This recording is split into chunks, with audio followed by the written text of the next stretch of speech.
The future of Great Britain remains in flux as Prime Minister Theresa May departs without a deal on Brexit. But Brexit champion Nigel Farage says that he's had enough stalling and he's going to have trade talks with the White House himself. Farage held a meeting with President Trump last week in London, and a trade deal with the United States is critical to Britain's economy once it finally leaves the European Union, a process now 3 years in the making. Joining me now is Nigel Farage. He is the Brexit Party leader and Fox News contributor. Nigel, I want to talk first. I'm going to get to Brexit real quick, but first I got to talk about this so-called comedian you have in the United Kingdom. She's kind of an offshoot of Kathy Griffin, that awful woman who held the fake head of Donald Trump dripping in blood. You were attacked by somebody with a milkshake, you and a number of conservative politicians. There you are walking away from the attack. She says that a milkshake is not enough, and I'm going to quote her. She said, "Why bother with a milkshake when you could get some battery acid?" How do you respond to that? Yeah, she said that it's easy to hate some people, particularly those coming to the fore. And, of course, she meant me because I just led the Brexit Party to winning a national election in the European elections. But to then suggest that people throw battery acid over me, look, I can take a joke. I'm in the public eye. I don't mind being lampooned. But there's a very big difference between humour and incitement to violence. Can you imagine if I'd said the same thing about a figure on the left? I mean, goodness me, I mean, I'd have been arrested for hate speech within about 10 minutes. Right. So there's a double standard here. It's wrong. It took place, of course, on the BBC, which is effectively funded by the British taxpayer. So you paid for her comments, essentially, right?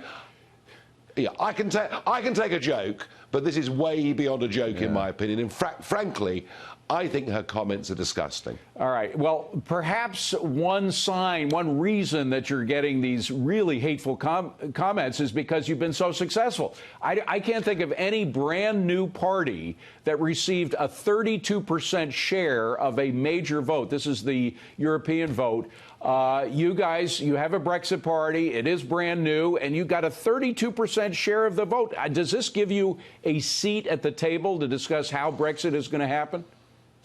Well, you're right. We got 32%, and all the other parties, including the governing Conservative Party, were way below 20%. They so lost we won a that lot by of an absolute ground. mile, and we did it in 6 weeks. From the founding of the party, which shows you just how unhappy the British public are. And look, I said through the campaign, if we win these elections, we should be part of the negotiating team. And unlike our Conservative and Labour parties, which are full of college kids who go straight into politics and have got no experience of the world, I've now got people elected to the European Parliament under the Brexit Party colours who've been businessmen, who've been deal makers, who've been entrepreneurs. And so my intention is to put together a team to help with the negotiations. And I was very struck last week during President Trump's incredibly successful visit to London that America has done a lot of homework on getting this trade deal ready, a trade deal that is pretty vital for us, but should be very good for American interests too. And when I asked the question, how prepared are the British for this? The answer is we're simply not. So what I'm going to do is put together a delegation of entrepreneurs, British businesses, come to Washington, D.C., meet Bob Lighthizer, who is your trade guy, and let's try and move this thing on. Let's try and reach a conclusion. Have you talked to Bob Lighthizer, our trade negotiator, or have you mentioned this to President Trump when he was there in London? Well, I did talk to the president about this trade deal. I did talk to Woody Johnson, your ambassador here in London. And as I say, my intention is, before the summer is out, to get a team of people across to DC and let's get talking. Interesting. And the word from the United States was they would accept you even though you hadn't officially been appointed as a trade rep for the UK. I got some warm noises, and I have every reason to believe we can have these conversations. The British government is mired in political crisis. They're not delivering Brexit because they just don't really believe in Brexit. Everyone says there are no alternatives.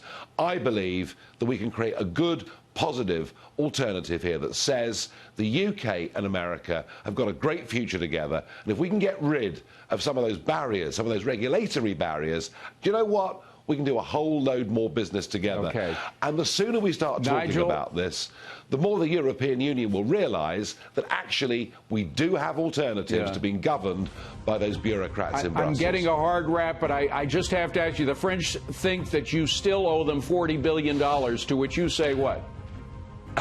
To which I say, no, we don't. Mrs. May, our outgoing Prime Minister, negotiated a very bad deal that would have left us effectively in membership for another couple of years. So what the French want are at least 2 more years' membership fees.